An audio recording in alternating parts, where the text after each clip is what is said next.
Kajo Kenya ikore ne nyasi mag sikuku, sirikal olando ni giseketo ikruok ma ongirore mag rakruok kod chal arita kwe e kor lwasi e pi kod lowo. Magi oyangi kod jagoro mongirore e migawo mar arita kwe Laktar Raymond Omolo bang' romo kod komiti mag arita kendo chiwo chal mar ikruok. Omolo koni ma hingo apisas 10,000 ibiro ke pacho ka maneno ni arita oridi. Walter Nyambaga nigi mathoth.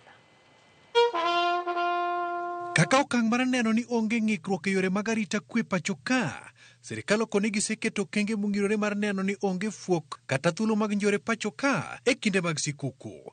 Gilero ni arita kwe dhi ridi e kor lwasi, e pi kod lo mar ng'waso jonjore moramora manyalo chocho sikuku. As a multi-agency team, we have put a number of security measures in place. Now, these measures include enhanced security coverage at the entry and exit points, including our airports and border crossings, hotels, shopping malls, public beaches, and tourist sites.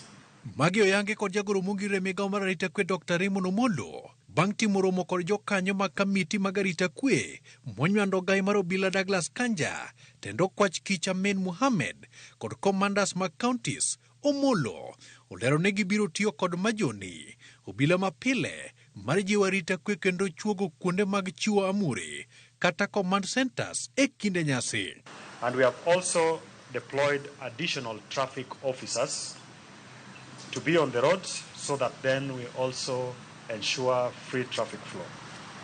In terms of operational coordination, we are activating the National Multi-Agency Command Center at the Langata Barracks to be supported by the regional multi-agency command centers as well as the county multi-agency command centers, which will comprise officers from all the services that I've mentioned, notably the Kenya Defence Forces, the National Police Service, the Kenya Prison Service, the Kenya Wildlife Service, the Kenya Forestry Service, the Kenya Coast Guard Service, the National Government Administration Officers. Jo Kenya bende ojiw mondo ochwal lipot mag njore kendo bedo motang' ka gichiwo siem mager ne jokuoge mateko geche, olethe mamecho kokalo e mbui, jogo ma uso ndiwo kata kwong' ma ok opwodhi, to kod yedhe mamero ji.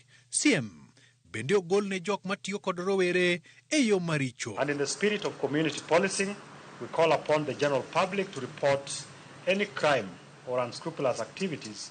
The National Police Service and the National Alcohol Control Committee to activate nationwide crackdown on drugs and illicit booze. Kata kamano, penjo mathoth en ni ka bende kwan mag apisas mag arita kwe bende nitiere pacho ka moromo kolore kod chenro mag ndiko obila ne mar mago manie yweyo gi sani oluonge tich mapiyo ne chenro ne. All the multi-agency command centers to be manned on a 24-hour basis, and this means that all the officers that have been deployed, the 10,000 plus, are directed to resume duty with immediate effect. Walter Nyambaga, Ramogi TV, Nairobi.